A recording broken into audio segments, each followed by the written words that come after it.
ដល់រដូវភ្ជុំកាន់បិណ្ឌកាន់អីចឹងបងប្អូនឃ្លានអីខ្ញុំឃ្លានការីបងប្អូនថ្ងៃនេះមកធ្វើការីម្នាក់បាត់ដំបងម្ដងធ្លាប់ធ្វើការីនេះច្រើនដងហើយប៉ុន្តែការីនេះផ្លែបន្តិចគឺការីអ្នកបាត់ដំបងដាក់កាលិតចាមានកលិតក្នុងហ្នឹងណាបងប្អូនកាលិតចឹងខ្ញុំហៅតាមបងប្អូនបន្តចំនួនមកបន្លែមានសពយ៉ាងច្រើនណាបងប្អូនអើយផលិតតាំងពីស្ដែកបដោះស្ដែកអីតយងចេកអីចឹងណាបងប្អូនតាមបែបភាសាអ្នកបាត់ដំបងមានច្រើនមុខហ្នឹងបន្លែស្ដែកគូស្ដែកអីចឹងណានេះខ្ញុំមានមាន់1គីឡូ7ខាំ1ឈាម2ដុំមានដំឡូងជ្វាមានខ្ទឹមបារាំងខ្ទឹមក្រហមមានគ្រឿងផ្សំដូចជាស្ករត្នោតកាពិប្រហុកខ្ញុំប្រើប្រហុកដែរចាការីអ្នកបាត់ដំបងម្ទេសក្រហមចិញ្ច្រាំហ្នឹងម្ទេសផ្លោកហ្នឹងសណ្តែកដីប៊ីចេងអំបិលគ្រឿងការីមួយកញ្ចប់មួយកាក់ជាមួយនឹងផ្កាច័ន្ទអីហ្នឹងគ្រឿងការីហ្នឹងចាទឹកខ្ទិះនិយាយរួមដាក់ដេងគល់សក្រីល្ក្រូចខ្ទឹមអីចឹងគ្រឿងបុកបងប្អូនចាបន្លែមានតាំងពីភ្លើងកែបមានតាំងពីផលិតមានចាប់ផ្ដើមធ្វើកលិតដើម្បីដាក់យកទៅក្នុងស្លការីធ្វើអំពីពងធ្វើអំពីពងមាន់ឬពងទាក៏បានដែរចង់និយាយថាស្លការីហ្នឹងណាគឺស្លការីអ្នកបាត់ដំបងអញ្ចឹងត្រូវដាក់អាកលិតនេះហើយនេះហើយកលិតបងប្អូនវាយពងមាន់ឬពងទា5គ្រាប់មកចាហើយដាក់ចូលក្នុងពោះវៀនជ្រូកបងប្អូនចាក់ចូលក្នុងពោះវៀនជ្រូកចឹងមកក្នុងពងមាន់ហ្នឹងយើងដាក់អំបិលបន្តិចស្ករបន្តិចប៊ីចេងបន្តិចតាមតម្រូវការបើយើងអត់ដាក់ប៊ីចេងក៏បានដែរចានេះបានរូបរាងចេះមកហើយយើងយកទៅស្ងោរវាប្រហែលជា5នាទីបានហើយបងប្អូនរាប់ឲ្យគ្រប់5នាទីឆ្អិនហើយស្រង់វាថ្នមតែចឹងខ្លាចវាធ្លាយបងប្អូនតែយូរពេកធ្លាយចាដាក់ចឹងពេលវាឆ្អិនហើយយើងយកមកហាន់វាចារងចាំទស្សនាពេលដាក់ក្នុងស្លការីបងប្អូនវាចេញកលិតបែបណាស្លការីបានតែយើងហាន់គល់សក្រីស្រស់ចេះឲ្យបងប្អូនបានឆ្ងាញ់ហើយឈ្ងុយចា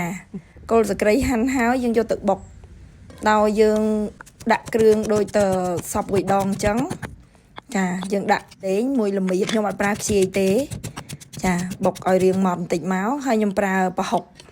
នោះប្រហែលជា40ក្រាមដែរមកស្ព្រាលើសណាត្រៀបបាយ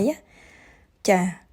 គ្រឿងរួចខ្ញុំទៅធ្វើគ្រឿងនេះគ្រឿងក្រហមនេះជាមួយនឹងពូជកាយហ្នឹងខ្ញុំលីងវា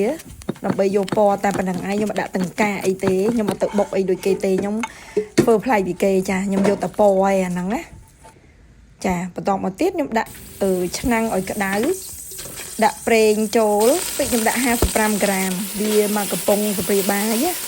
ស្ករត្នោត100ក្រាមពីស្ព្រាបាយកូរវាឲ្យឈ្ងុយធ្វើឲ្យឡើងឈ្ងុយបងប្អូនតាយឈ្ងុយមកខ្ញុំដាក់ជាមួយនឹងគ្រឿងការីមកកញ្ចប់គ្រឿងការីហ្នឹងអត់ចោលទេឆ្អើចិញ្ច្រាំហ្នឹង80ក្រាមវាស្មើនឹង2ស្ព្រាលើសហើយ2ស្ព្រាបាយលើសបើបងប្អូនវល់ស្ព្រាខ្ញុំដាក់គ្រឿងចូលគ្រឿងដែលខ្ញុំបុកមិញហ្នឹងណាចឹងបើយើងយកមកថ្លឹងទៅលបាយវាប្រហែលជា120ក្រាមចាក់ទឹកដែលខ្ញុំបានយកពណ៌មិញហ្នឹងណាឆាមិញហ្នឹងចូលចាអូចកាក់ជាមួយនឹងគ្រឿងក្រហមហ្នឹងណាអំបិល1ស្ព្រាបាយប៊ីចេង1ស្ព្រាកាហ្វេចាទឹកត្រីកាចកូនចានស្មើនឹង80ក្រាមសាច់មាន់ដាក់សាច់មាន់ចូលសាច់មាន់នេះ1គីឡូ7ខាំនេះគ្រាន់តែជារូបមន្តរបស់ប្រចាំគ្រួសារខ្ញុំបងប្អូនចង់ផ្អែមឬមួយក៏ចង់ប្រៃលើហ្នឹងបងប្អូនអាចបន្ថែមបរិមាណបានចាខ្ទិះខ្ញុំដាក់ខ្ទិះចុងមុនខ្ទិះទាំងអស់1គីឡូខ្ញុំទិញខ្ទិះ1គីឡូពីទីផ្សារមកដាក់ខ្ទិះចុងមុនអត់ប្រើខ្ទិះដើមមុនទេធ្វើឲ្យស្លយើងឡើងប្រេងហើយគ្របរងាស់ទុករងាស់ប្រហែលជា40នាទីយើងឆ្លៀតពេលហ្នឹងមកកាត់មកកោះដលងខ្ញុំចិត្តកោះម្ដាយខ្ញុំគឺគាត់កោះហ្មងគាត់ថាឆ្ងាញ់ជាងចិត្តខ្ទឹមបារាំងពុះបែបនេះមកពុះតាមចំណង់ចំណូលចិត្តចារចនាមួយក៏បានដែរបន្លែការ៉ុតខ្ញុំដាក់តែមួយទេចាយកលម្អឲ្យវាល្អទេខ្ទឹមក្រហមខ្ញុំពុះជា4ដែរខ្ទឹមក្រហមនេះអាប្រភេទធំចូលចិត្តចាបើកទៅមើលយើងមើលសាច់យើងផុយល្មមហើយយើងចាប់ផ្ដើម40នាទីក្រោយនេះបងប្អូនសាច់យើងផុយហើយយើងចាប់ផ្ដើមដាក់ដលងមុនគេពីព្រោះដលងវារឹងណាបើយើងដាក់បន្លែព្រមគ្នាវានឹងរលួយបងប្អូនចាលុះហើយត្រូវដាក់ដលងមុនហើយចាខ្ញុំចាក់ដលងចូលការ៉ុតក៏អាចដាក់បានដែរ Chà chạm bị trôi máu ngó việc bà hai chia đập ram tí đó ôi ta luồng nâng riêng phơi là mồm á chà ta luồng phơi đuối trong dương đại tâm bà ráng chung mùi nắng tâm cả hòn chạm trôi máu ngồi với bóng bồn ơi ngồi đó phun pram phun bầm muối hay đã chiêm trôi màu đã sầm đầy trôi đầy đấy phải mà đổi gram bóng bồn bạch thăng vol sập ria các bạn đã tam chấm lòng rồi chật hay đã cả lật trôi cả lật đó bóng bồn chà mà giờ thu tiết về đi tới cả lật đây phồng pì pong ní hai cứ chưa cái gì nè bạn đầm bong cứ miên cả lật nương ai phải chăm khát bạn đầm bong tay mà đồ chà hai nhậm đã tí đàm tí đáng sầm ra chơi bóng ồn tí đám tại đã nơi trong mình bóng ồn tự tính đã tam chấm lòng cho nụ trận tay sầm rạp té nhóm nhậm đã tam cả lối ní hết bóng ồn có mọi việc tận loạn pì tay lúc bộ môn sầm rạp té nhóm ní cứ nhóm chắc anh là mồ bóng ồn ai tham thôi tam nâng tay còn thật than ní chỉ mua là than cứ mùi thà lúc bộ môn nhóm pan nâng bóng ồn trong và em chừng nâng rồi mùi trong prai chừng nâng ấy ai bận tham tam chấm lòng trong nụ trận chà cua xa muối cứ hồ bật đôi bị xa ở đôi kia tề chả ở đôi kia tề đó móng lụa hà ấy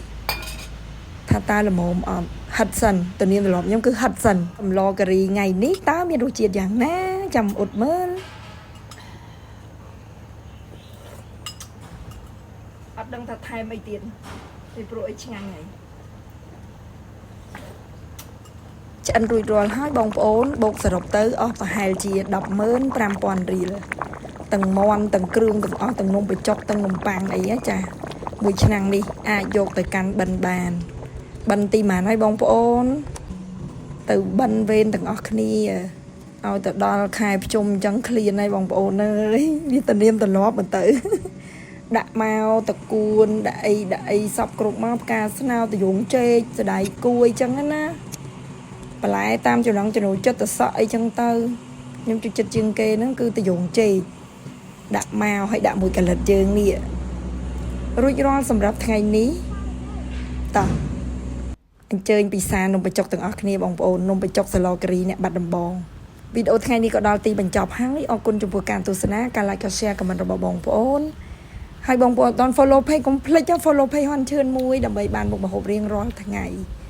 mình tha bằng em rồi mua còn nung vậy thì bông bồn cầm banh bị khang cao máu nên khi nhóm đừng vượt chùn hãy complete subscribe channel YouTube Hoan Chơn đôi kia rằng không tha video ní bông bồn đừng chui chật ấy đừng làm kia vượt tại căn bên đừng ở kia nè không có cặp bồn chung banh ní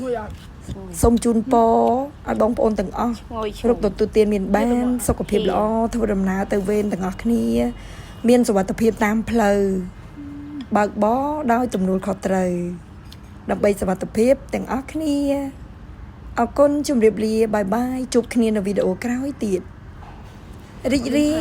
bị thi bon căn bên từng óc kia